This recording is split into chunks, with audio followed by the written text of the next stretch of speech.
Wakwaza Ngwigi FM awo Bole Saso ana Rich FM esu ekutem awo Asimfosu Trinity FM awo Bogoso Saso ana High Radio Bechem Oti Radio awo Dambai Wempansampa Wonde FM awo Pusiga Adishie Etie Bono FM awo Sunyane Saso ana Sunset FM Wasashi Yoso ana fe Nyansapo FM esu ekutembi awo Shama Saso ana Otrapo Konkrofa Manswa Apple State FM wa Virginia USA tune in air power 979 Nice Radio awotli Adamfapa awa Paris G Live awa UK OPD wa UK and afa my XYZ online.com kasieno ebibetwe egwa Facebook air power 979 YouTube air XYZ broadcasting me pacho tie nsɛm for adwenkyerɛ bra na hyɛ piapiatiko na afronso enti nsɛm bi na ehundia ekoso ewo ɔman Ghana mu awia brain simade bra mu nia edimu akotene no ebi anese sadia CLOGSAG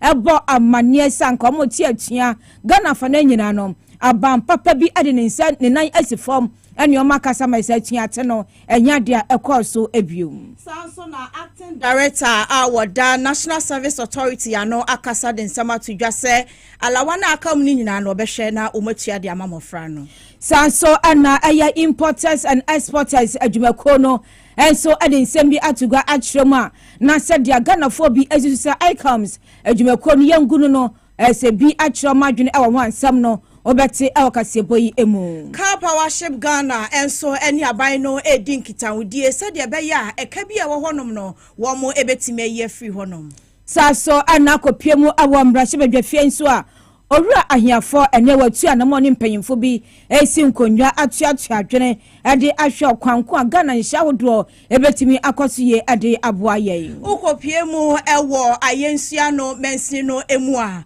rapid response team a wo forestry commission no akɔhye excavator bi ewo mining side na Eastern Regional Minister akwakopiemu ewo honom sanso ana asya ahwe apomodon samsom kire Ghana Health Service enso aba mane sadia aye konkori wa yade eyiniti ekosu kunkuma de hye o Ghana no ombetu anamo ama ndura yade esa no entokwa ama ne homene so ewo boko ne mpota mo nam so ma abofra wonya abosuminum ahwe ne nkwasansem we yebekɔ na yakɔgye emu enkyiremu wani samudo bi ana yaboaboa no se pram to bra Kasiebo yade ababa somo ewo TV XYZ Power FM ana fe Radio XYZ ni affiliate radio stations ahodo esomu na moboa na Kasie duachi ade amayen na nwumekuo bi adavroma ana Kasie no yetimi aboaboa no a yade ebram aniti yade aseda ema Solak Natural Clinic me pacho eye ayaresa bia papa yaji omatumu enimde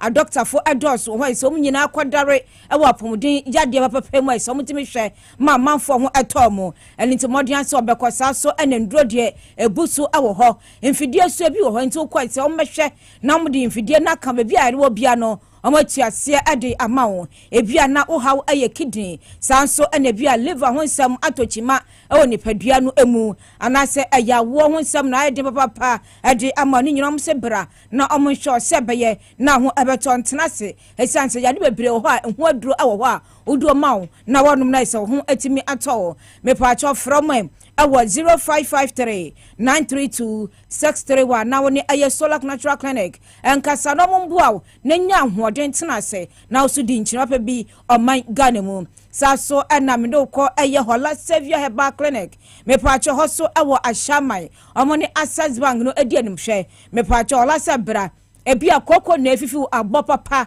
se untimi ntenase sabio epra moja ojo ho enje siare anase se ebi a na se odihye bi atwa ewo abusuani mu ni nyina kombehwe atuase ade amawo anase mpo no ukọ afikyira wote yaw ewo mu mesro se stroke anase madwa bi na bedo nufumu se yaye hawo amawo ni nyina kwa Hola Savior Herbal Clinic adehye a doctor fu behwe atuase kra ade amawo me pa cho from na oni omonkasa na sim pampampan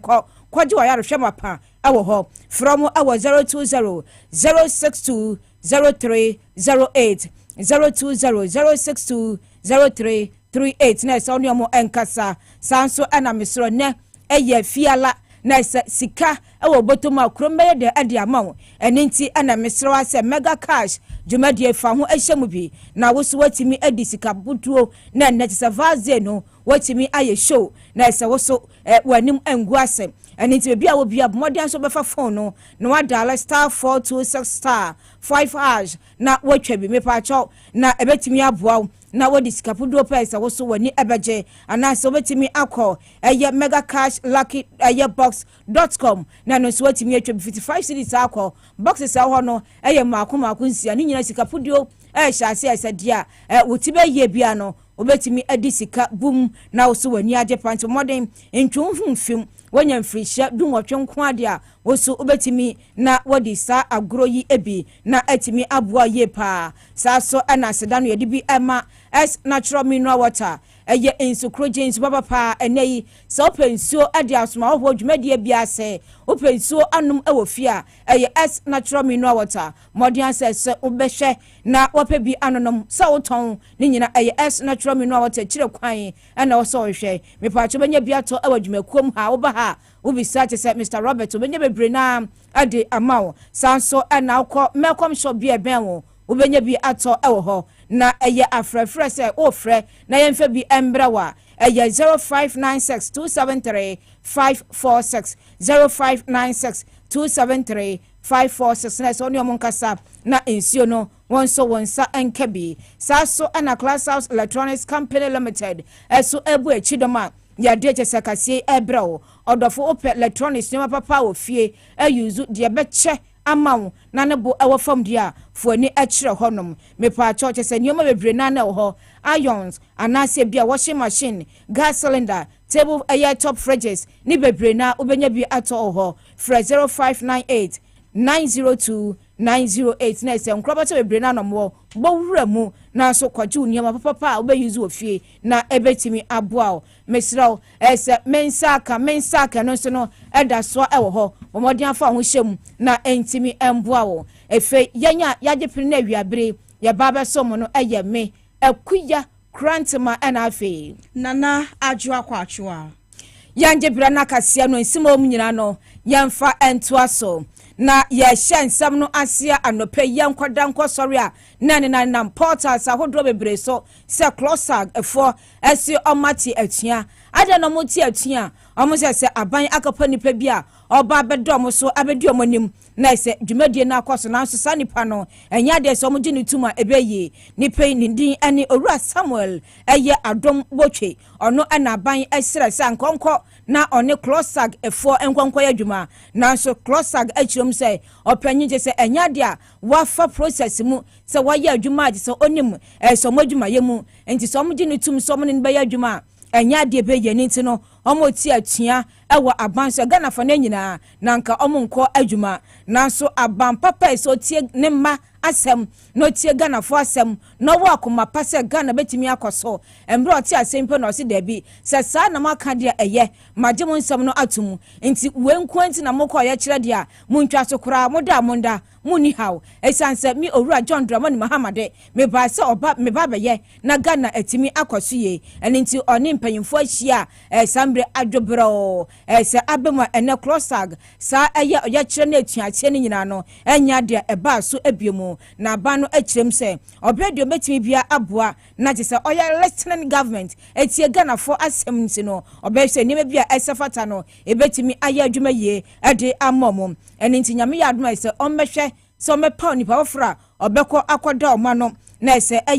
registered ma birth and death enchi akofa so hawi eba no omapeni pa ofra akwakwasi anan na atimi aboa se nyima nyina no ebekọdin ede amom nti enya nto a enya ntua nti oye kire no enya de a se ekoso enei Ghana aban adwumafo nyina no ni nyina no atimi akoso na mika se owura Samuel botwe abanse obepa no edina kọ aso efoforo akoye adwuma ojedi se ho no ebetimi aboa na ne sua hunu ni ade wo no ode aboa na Ghana nso no yatimi akọ yanim Yewra ensemfo from ana yediani echemu ewo Ghana National Air Service Authority womo asweye na acting director wada asweye ano Mr. Felix Jemfi nene wakasa de nsama tudwa bebre se national service personnel alawa akamu nyina no wobehwe na womo fon se be ya mofra no nso won ho ebetimi ahenhan womo amani boy abrantie kofi edi munchiremu eto aso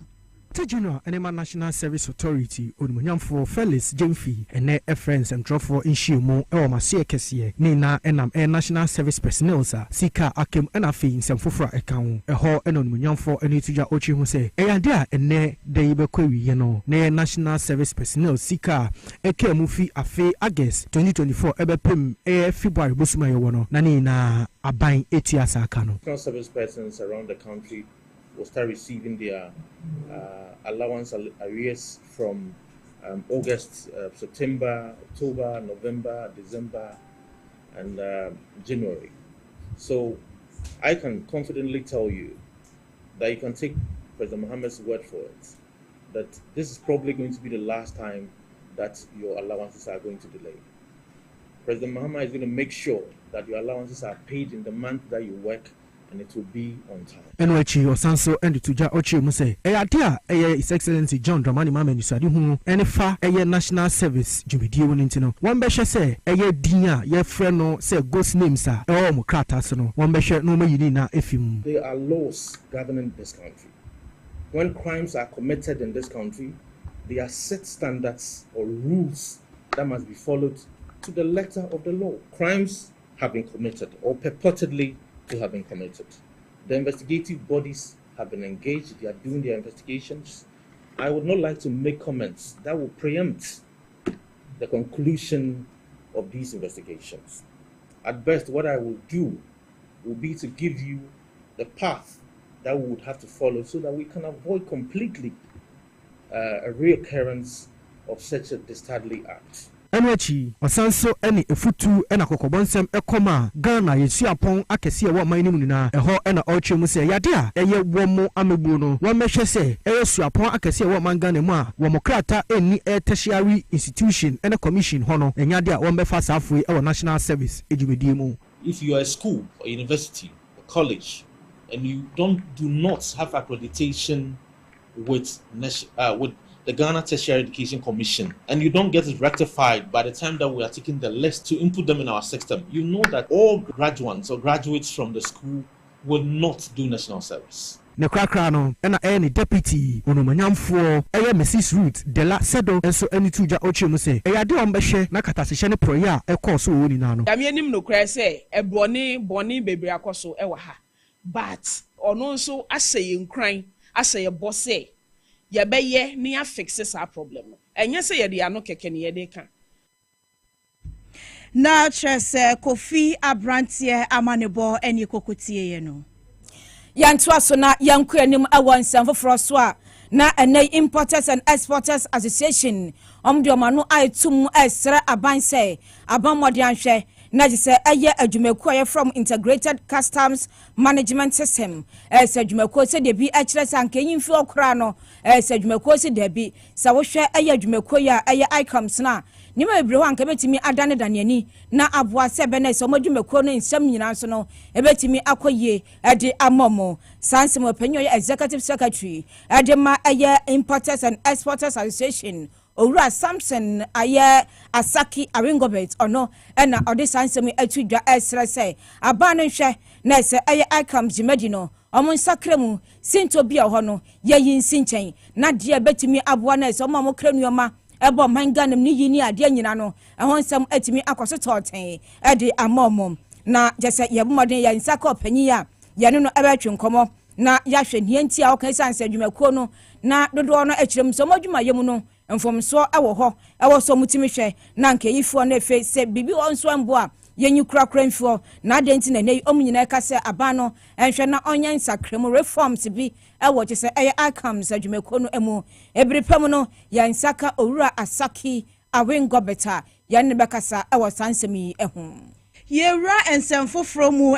na car power ship Ghana womo ene aban no edi ahyiamu atoato adwene na woma hwɛ ekwan obefa so a ekatwitwiri dia eda honom no obesi free honom said ebeye beboa na anyina mo ahoden so ho senkaye no etimi agina ne nan so ewo my Ghana mu na saa ensɛm wei ene nhyiamudi ahodo bebre na ekoso no ene nam so ama executive director wono ene oda Center for Environment Management and Sustainability Energy ano Mr. Benjamin Insia wakasade na no atumu bi a wɔkyerɛ sɛ car power for enya abotre na wɔn ntoto nneɛma yɛ ni nhwɛ kwan yɛ bɛfa so a saa ɛka wei yɛ bɛyɛ afiri hɔnom na ɔman Ghana enya ɔmahoɔden ho nsɛnkaeɛ nso no ɛtimi agyina ne na so yɛnti ɔpanyin no ne nsɛnkaeɛ ɔde tu dwa no ebi car power any sonona sogle were two of the companies last year ebrana yɛpɛ my Ghana you renegotiate your power sector debt. These two companies did not agree to that negotiation. They are buying a buy peso no companies yantias. The other companies about 9 of them accepted say you negotiate your terms so that by 2027, 2032 no the bit but these two companies did not agree. And na atiemu one tias na yentimentry omo na ma de nei abesi no abesi ne omo so twen but I believe that government ne obedin komo because midoka na midoka no so twen eno a won so be lose at the end of the day because na midoka say no nka 10 years our contract na end MPP for the best and the contract no from 10 years that's 2014 to 2024 and nobody another 10 years account. So government still has an upper hand to say so bit married negotiate is a contract no crying at the time I SS capacity so losing 570 megawatts no 470 megawatts no any idea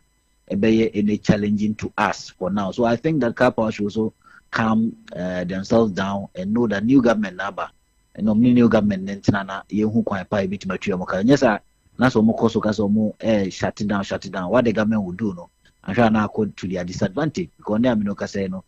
power no doso this power no doso na say still na no we a floating vessel and the government can still get floating vessels into the country. Government can get a floating nuclear vessel which is more cheaper than say water around 10 cents per kilowatt hour. So if that is what is going to happen and our government abrogates our contract and abrogate contract so power should relax themselves with respect to these suspensions and then have a new way of approaching government in terms of how government will pay this particular debt in future. Yes, I did more and how more company now. Na chasania yekotie ye no Mr. Benjamin Insia wono eno executive director woda Center for Environment Management and Sustainability Energy ano ene yekotie ne no na yansan enko echi na yani owura Asaki awingobit enkasa na yembusa ni sadenti na omususu adiama ban se icom sadwumako no ma yenyi mfi okra na onna dwene mu no edian na yanye ho opanyi Samson awingobit otiminka memo ha amu akwaba show people now. Yes, so yada so wade penana de bekasa me pacha ensama abetodwe mosomo sira aban se icom adwumako no mani yi emfi okra mani nguno na onya reforms bi ewo mu dia reforms na mgye sa ban ye beboa na adentin so na a kire se dwumako ya ma no enwo ho that Michelle Tifoina I think we have made it categorically clear that the ICOMS has been for 4 years now. It took over from this net and was in 2020. We have seen we are the users. If anybody will speak about the ill motive of the system, it should be the users. In as much as we said the system has come to reduce the cost of doing business, the stress that we used to go through in clearing cargo, we also realize that we will also continue to advocate for more in capital investment into the system to make the system more robust, more IT solutions, infrastructure to be put in place, and then also to engage stakeholders by giving us refresher education especially custom officers, freight forwarders, and importers who are using the platform to do the businesses. This is a very good call that we have called. We've also called that government should totally reject that assertion that if they should implement UCR, that is the panacea to increase revenue over 150%. It is not substantiated, it's not scientifically proven, and we strongly believe that Importers and Exporters Association of Ghana is calling on government that we think that we need to improve in the system, we need to engage more education stakeholders and consultation. But however, to say that we should reject it, or we should scrap it and bring in a new company. We know also what went through in 2020 when this network will have to buy out for any company to come in. The uproar that went through. And I also give statistics in terms of before this net left the source of Ghana, we were rating over 12 billion Ghana cedis in terms of duty collected. In 2020, they made 12 billion, 800 and something million Ghana cedis. In 2021, they made over 22 billion plus. In 2023, they made over 30 billion plus. And then in 2024, they made over 44 billion plus. That has been an improvement of revenue collection, reduce of stress, reduce of cost of time of doing business report, reduce human interferences that sometimes cause unduly delays, and also reduce rent and demurrage. So we strongly believe that if anybody would call for, would rather say that ICOMs should rather improve in more of the system to make it robust than to say that it should go off. That we strongly believe that as stakeholders who are the users of the system, we strongly believe that that is not the right way to go. Alright, Sakina, everyone so can say unique consignment reference, no, Nyaman kwa ye ewo ho. Na no only omo ya adwene anase only omo anya adwene ewo sa kwan no eso. Because anybody who register for agent BRB no, it is true that the unique consignment reference number, no, if you are a port of luring, you should have it because at your supply level, you should have the UCR number. However, it is not in Ghana treat, and you will be BRB and call manufacturers name. When you say Ghana, I will say majority of the traders now, minimum 5, 3, 4 people in one container. These people are not buying from manufacturers. How will they get one unique consignment number to bring it, to come from origin? But, however, for the purpose of customs, post clearance, auditing, and custom operations and procedure, before any any agent, before agent will go on the ICONS platform, they have to create that UCR number first. That is the number that custom can use to trace. You can use to pay your duty and do everything. UCR is there. And it is not because of the UCR number that will not make you or an importer declare the real quantities or real goods for tax purposes collection. That is why at the port there will also have custom officers who will even go there, we call them field examination officers, will open the container and to see what is actually in the account before you even, if you declare, they will then charge you for sub collection. It happens every day in our port here. And so for someone to say that the UCR will be the panacea, I think that it's not saying true. The person even claimed that he's an international trade expert. I have not seen any record of that person saying that he has done work for this country, for that country, and for that country. Besides that, UCR number is talking about this for data sharing. Ghana is a sovereign country. And as a sovereign country, we supposed to have a bilateral agreement with nations, other nations before we can share data. And so if we are, and that will have to take government to government. And government to government to do a bilateral relationship, you know what it happens. We have to have meetings, we have to have conferences, and discuss issues. That's a central government issue. And so we strongly believe that if it's about revenue collection, I can tell you the quantities that I've given you so far give us a very huge volumes of money that has been collected on behalf of CAICOMS for government of Ghana. Ora Samson Asaki awingbo beti abada se unya bre na woni yen ekasa yara asefa. Eni amuti aye executive secretary so adema importers and exporters association and I said yeti omonkano and I said wachirechirem said near air cano I comes in your manager omni omekoso aye adwumanti abantu aso na I said adwuma no onyomo enye yanto aso na yanko ensen foforo mum yakọ ensen foforo mum na I said Owura Bernard ahiafo se nemika se no oni edom bia che se omonso mfim ra che bedwefie se majority leader eka ho Owura Mahama Ayarga etu anamo a omoshe aboaso metena se atwatwa adwene ade afa data driven policy a ebeboa na Ghana so no yetimi akoyanim ewo oman Ghana mum na sa adwume no ade se British High Commission and say esini na so omoshe na sa adwuma di no etimi akoso aboase Ghana ensensema hodo a efa yankan kwa hunyina no ebetimi akosiye eso ede amaye na emra adwuma di no ekoso no na se Britain mananam senior ewo oman Ghana mu Mami Harriet Thompson so ade chire mu se sawhwa na se no mebre ho a Ghana yetimi amienu kun ya de wuramu na eboa se be na se enwuma hodo bi epese ye na efa mpunti ono eno so betimi akoso ede amaye na dwumadi no asene se vice president ema oman Ghana obienfo na na genopoku agemai enso achirem se ombehia pa se ne ma bebre ho se Ghana fo ye na eboa na yetimi akuanim ewo mpunti okwan eso Yemfa yani nchemu ewo epoye mantam no emu na yekopie mu ewo ayensua no mensi no emu ekura ye frɛ ne sɛ bo ho mfante enra na forestry commission rapid response unit wo mu kopie mu ewo mining site bi a kyese excavator makoma nan wo mu kotwa eja etu mu hye ne dwrobe na enu mu na nipa site no ne dia Abubakar Adams waba be kasa a kyerɛ sɛ okitan krata edimu yie ene odi djuma eti no enhwehwemu mapa enhwe na enkoso sɛ de be ya ne enti a forestry commission for two sa na mon a enei wo ma be hye excavator enan ewo ne mining site no enhwehwemu ebedadi na sa ensem yi nam so ama wona wo ye adwuma ewo mining site honom no akyerɛkyerɛmu ene nsɛntwɔfo atwetwenkomo near is a forestry about Bonkumba, I from Rapid, Mabano, Abeshe,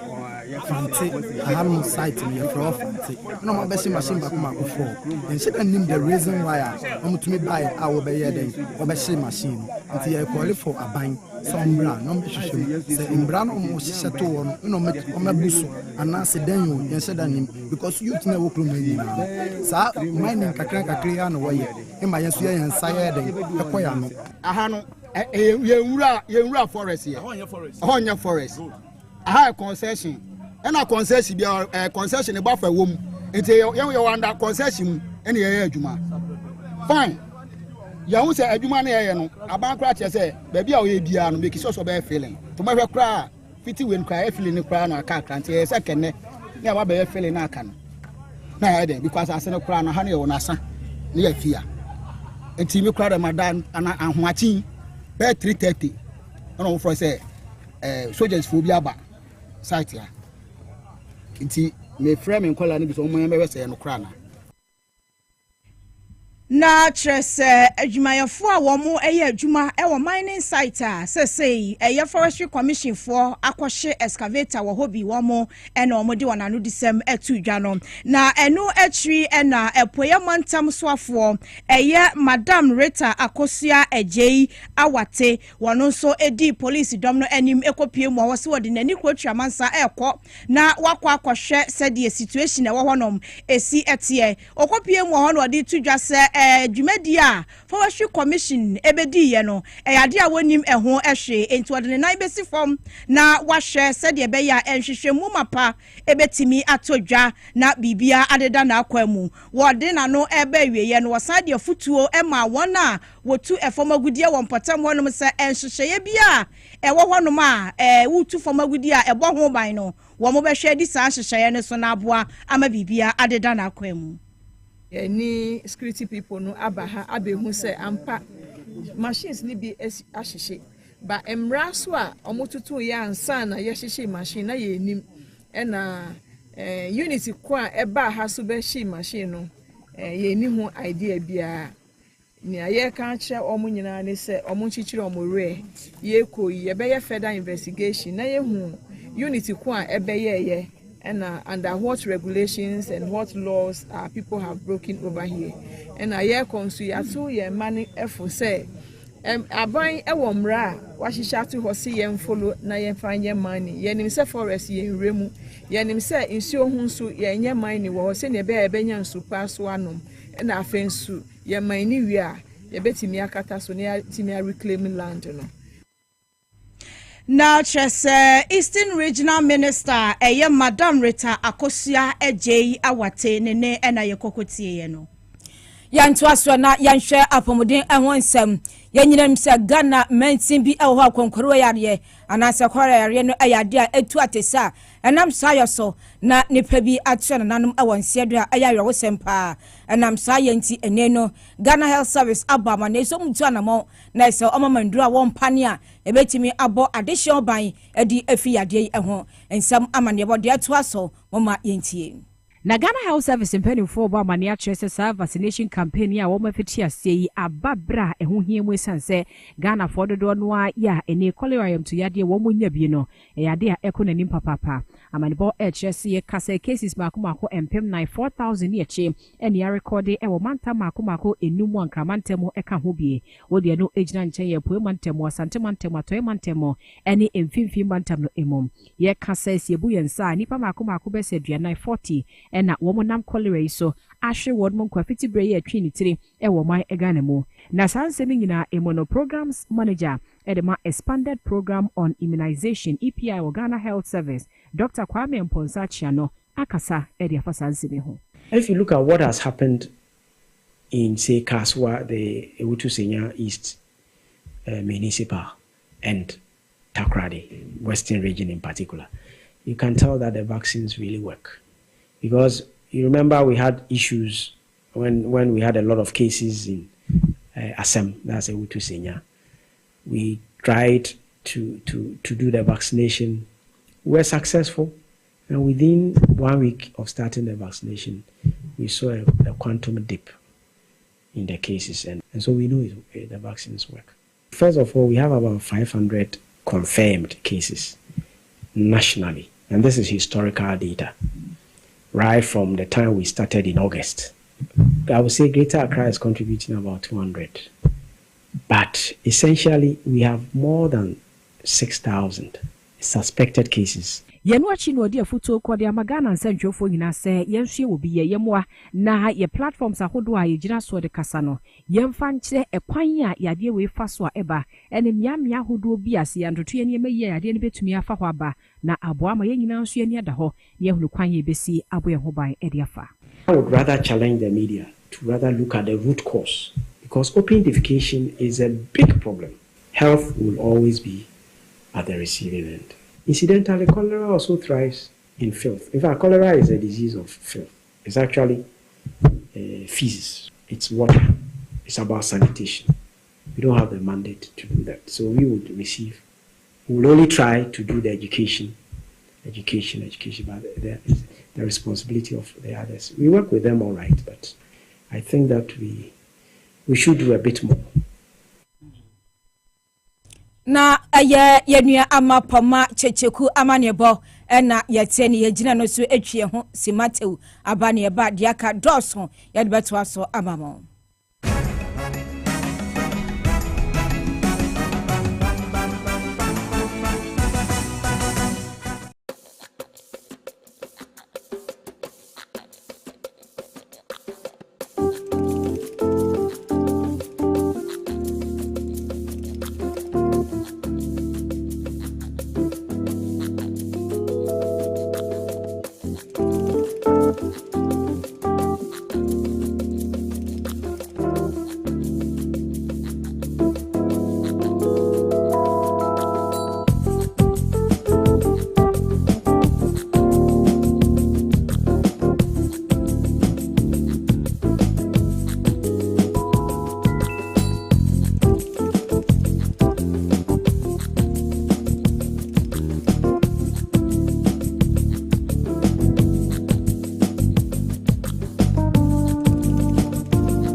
akwaba emfamra power Kasiebo eso na yetwa ensam no eso na yeremu ewo tema east abato empesua so na eho na women's wing ewo NDC amanyoko ni mu womo aye Thanksgiving sonko kra chese womo ede ebo ema womo ewo amanyoko ni mu abaso se wakokoden aye ahofama ne adwumaden aboa ama 7 December abato aye kwato ye no enkunimdie etimi ebeye womo dia na ukopie mu ewo tema westa eye women organizer wo hono mu eye Mrs Joyce Lekwansa wo kasa ye echechere ensemu esei say ko election no me fry ma no na me ni omo kasa ye na me ma omo humbota ye ntia wo say ma ye sorry waka me ka che ma ni say omo sorry na yankoye campaign na ye papa John Dramani mama when we ni na ye papa Shaye we ni na Ghana ya anya majority MPs in parliament na MPP 4 omo gwini biomu a esumbedum oman no etini amika no omo gina komapam e mo je ejumade omo yeye ghettos ehi fa na imana nko iti ejuma omo aye no aso bieni aso ye papa John Dramani mama ni aso ye papa Ashaye ni even me as constituency women organizer aso many pa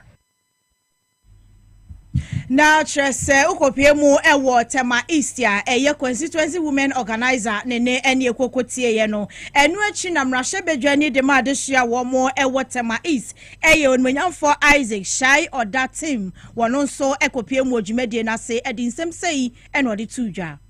Victory 2024, and we have come to thank all the women organizers in our branches. Most especially, we thank our women organizer Joyce Lekwansa for the unflinching support and for the strength he brought to our campaign in 2024. All we are pledging is that Joycelyn, your women organizer, and Ashayo Dampton, your MP, we would create a solid partnership that would care for you and do just what you want. We promise you that this new journey, where we have an MP and we have our own government and we're going to have our own mayor, it's time for you to also enjoy. Na tresem rahye bedwani edema de hia wo mo ewotema east nene ene ekokotie ye no na yantoa so ankonsem from ne ntwa kase ne tia na endra na wiase afa na nyina eye World Radio Day na msayo so na se nei vaze na toa so no na sikakrabia eye Consolidated Bank of Ghana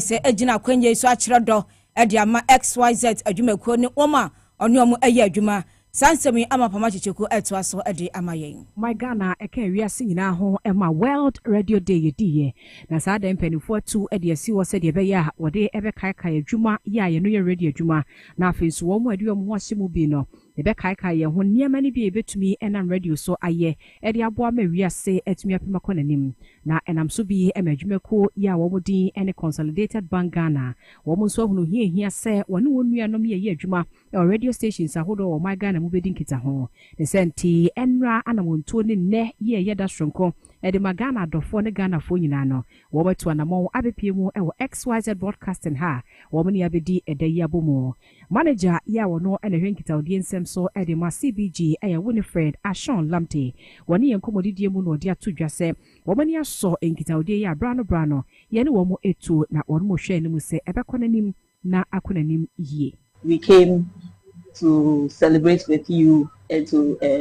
wish you well and to inform our customers that we love them as well, and we are using this medium as we have used in the past to tell them that Consolidated Bank is standing with them. We are a wholly owned Ghanaian bank. Yenwachino and a business development manager Edema Consumer Banking ewo CBG Paul Somia wono so kan bi de to so che niema hodo ya esi wo mani so se ye koye ni mo no obeye de aboa ama eba esi kasam ne ntoto ye ho nsem a ye no so etumi awie mu die. We are here for you, and today on our special day we want to say a very big thank you to Radio XYZ. The partnership has been superb. I must say that they are a very professional bunch, very friendly but very professional in their things, and we are happy to reach out to you and your customers. na ewo World Radio Day yi mu a na aka ho bi ama emrahye ya woginam ede ma ade hye ye wo bosome frɛ ho abato mpeso aso wasantemantem ede ato nsentwofo nyina anim sɛ asodie kɛse da ya so wɔ adwuma ye mu se ebehwɛ sɛ de broni fa no professionalism no ebi betumi ada ne ho adi. The radio served a wider and more significant role by the 1940s. It had earned the accolade of being regarded as the theater of the minds. Because of music and drama, news and broadcast that it offered. Since then, radio has played a vital role in shaping our nation's history. Na just no anen so just enei sika krabia consolidated bank ya on the actually any so ema SYZ and I say adofo nyina yada omoso asena se no so na yegina na se ensam no yadi asina yekwe no yemfa happy birthday stronko ema Joseph obine wo nungwa fire station nyankopon enhira enne obene Joseph obene ene twedi ampan ade afe baako account fi ho nyankopon ehira happy birthday efi ama poma checheku ho na se nyankopon enye okase pa eno so ne yagina na yade ene ayadwumade ni nyina so no ade asisa so na Joseph Andrew uwo shaman patemu kumfanko nyankopon ya adoma ene na wo so ne abusua ni nyina no mokra mo maame ese oba penyi abena abenewa se mokra no ntimu ne abusua ni nyina so no ye mamu ya kwasa so na meka wo se mensa aka dwumade ni kwaso na twa ohu na ese ne sika pudu ho 16,000 10,000 ne nyane se befa phone no dial *274# se 10 out hash no aka ho twa na otibe ye na watimi adibi nya beso mu Kasiebo so me akuya kurantama ana afi nana ajwa kwachwa yada mu nyina se